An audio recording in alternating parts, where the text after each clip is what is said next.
اسلام آباد میں food authority نے ترنول میں کارروائی کرتے ہوئے گدھے کا 25 من گوشت برآمد کر لیا۔ Deputy director food authority Tahira Siddique کے مطابق گوشت کے ساتھ 50 سے زائد گدھے بھی برآمد کیے گئے ہیں۔ ایک غیر ملکی شہری کو گرفتار کر لیا گیا۔ گوشت کو تلف کیا جا رہا ہے۔ اب یہ کیا ہو رہا ہے اسلامی جمہوریہ پاکستان کے اندر؟ اب ہم نے جب یہ خبر سنی تو ہم نے سوچا کہ اس کے اوپر ضرور روشنی ڈالنی چاہیے۔ اب دیکھیں، آپ بہت سی ہیلدی ڈائٹ کھاتے ہیں، آپ کے پاس بہت سارا پیسہ ہے، آپ کے دوست ہیں، آپ کی کمپنی ہے، آپ باہر جاتے ہیں، آؤٹنگ کرتے ہیں، کھانا کھاتے ہیں، ڈیفینیٹلی کوئی فنکشن ہو تو آپ مٹن کا آرڈر لگواتے ہیں۔ گدھا تو ایسا جانور ہے جو مٹن میں بھی چل جاتا ہے اور بیف میں بھی چل جاتا ہے، اور انکم بہت زیادہ ہے اس کی۔ ہم بھی کہیں کہ بھائی لوگ دن دگنی رات چگنی ترقی کیوں کر رہے ہیں، ہوٹل بناتے ہیں اور ان کی آسمانوں پہ چلے جاتے ہیں۔ یہ ایسا کیسے ممکن ہے؟ اتنا پروفٹ ہے اس کے اندر۔ ابھی جو گوشت پکڑا گیا ہے، کیا وہ مضر صحت ہے؟ نہیں، وہ تو کولڈ سٹوریج کے اندر لگایا گیا تھا، مضر صحت تو نہیں ہے۔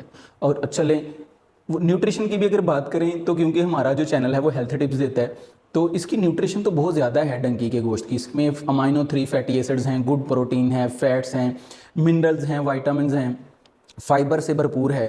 یہ کھانے کے حق میں تو بہت بہتر ہے، لیکن اگر ہم آپ کو بتائیں تو اس میں کولیسٹرول بہت زیادہ ہے۔ اگر آپ 100 گرام میٹ لیتے ہیں اس کا، ڈنکی کا، گدھے کا، تو اس میں 70 سے 80 ملی گرام جو ہے وہ کولیسٹرول ہے، اور آپ کی باڈی کو ایک دن میں میکسیمم 25 سے 30 ملی گرام ہی وہ افورڈ کر سکتی ہے۔ جو لوگ زیادہ باہر سے کھانا کھاتے ہیں وہ باز آ جائیں۔ اب جو گوشت پکڑا گیا اس کا کیا بنے گا؟ کچھ بھی نہیں بنے گا۔ آپ کا خیال کوئی نہیں رکھے گا، آپ کو اپنا خیال خود رکھنا پڑے گا۔ اگر اپنا خیال خود نہیں رکھتے تو آپ بیمار ہی رہیں گے۔ آپ باہر سے کھانا کھاتے ہیں، آپ کولیسٹرول جمع کر رہے ہیں اپنے جسم کے اندر۔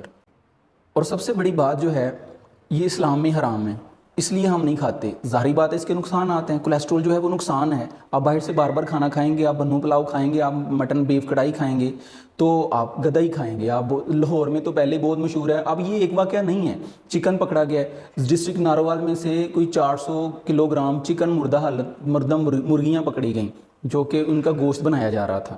اب ضلع نارول میں متعدد جگہوں سے یہ پکڑا جا چکا ہے، چکوال سے پکڑا جا چکا ہے، قصور سے، چونیا سے، لاہور سے، فیصل آباد سے، کوئی شہر نہیں بچا۔ کراچی کے اندر یہ کاروبار عروج کے اوپر ہے۔ کون پکڑے گا اس مافیا کو؟ کون اس کا ایکشن لے گا؟ کون اس کا سدباب کرے گا؟ کوئی نہیں کرے گا۔ آپ نے اپنا خیال خود رکھنا ہے، اپنے آپ کو خود بچائیں۔